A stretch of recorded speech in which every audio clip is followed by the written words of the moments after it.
So there is this meditation that we teach called reconditioning the body to a new mind. And some of the wonderful side effects that we've seen from this meditation has to do with instantaneous change and healing that take place. And there is a very plausible and distinct reason why that happens. The science of epigenetics says that the environment is in selecting and instructing gene expression, that the environment signals the gene. Well, if the end product of an experience in your environment is an emotion, then when you're reacting to the same conditions in your life every single day, and you're reacting with the same emotional responses, then you're signaling the same genes. And if you've been branded emotionally from some trauma or some past experience, and the stronger the emotion you felt from that experience, the more you paid attention to the cause, and the brain freezes the image as a memory, then a lot of people are living with layered emotional states that become their identity based in the past.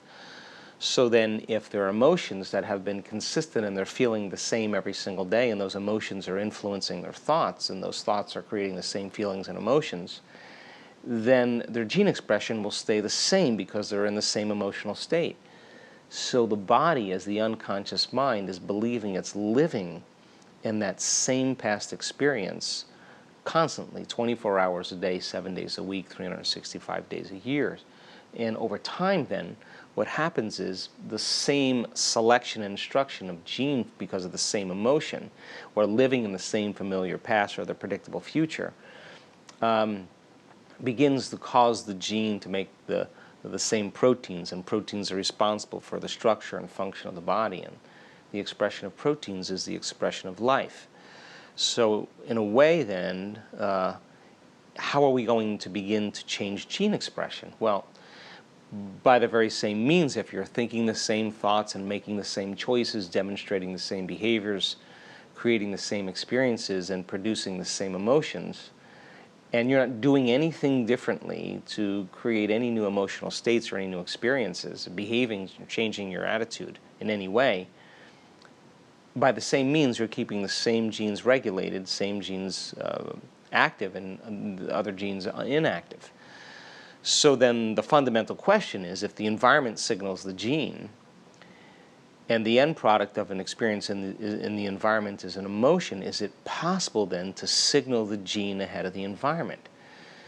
And we found out that the answer to that question is absolutely yes. So genes, as Christmas tree lights, are upregulating and switching on, and downregulating and switching off. When they switch on and they upregulate, they make a healthy protein. The cell is advancing and evolving, and when the cell is signaled and it downregulates, it shuts off and all of a sudden starts making cheaper proteins, or compromises protein production because the cell is not in a state to create. It's in a state of emergency.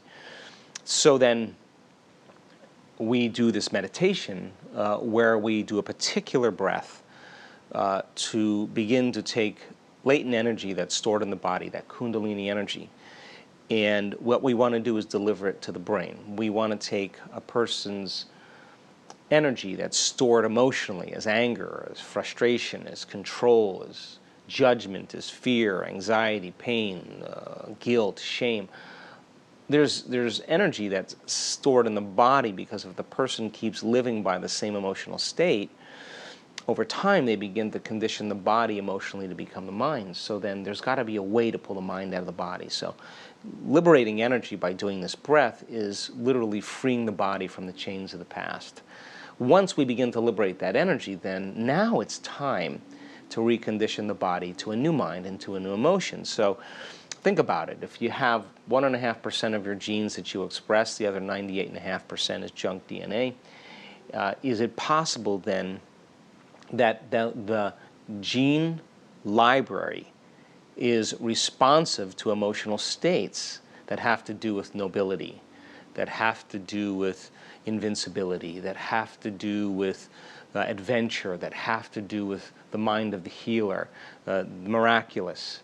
And so when we recondition the body to a new mind, what we're doing is we're teaching the student then to change their inner state and elevate their emotional state. And if they understand that every emotion is connected to any type of gene expression, then in a matter of seconds, a person can literally downregulate the gene for disease and upregulate the gene for health. And we see it all the time. We had a woman in Scotland that had MS, and it was just last month, and she hadn't felt her chest and her shoulders and her face for a very long time because of the sclerotic borders of the nervous system.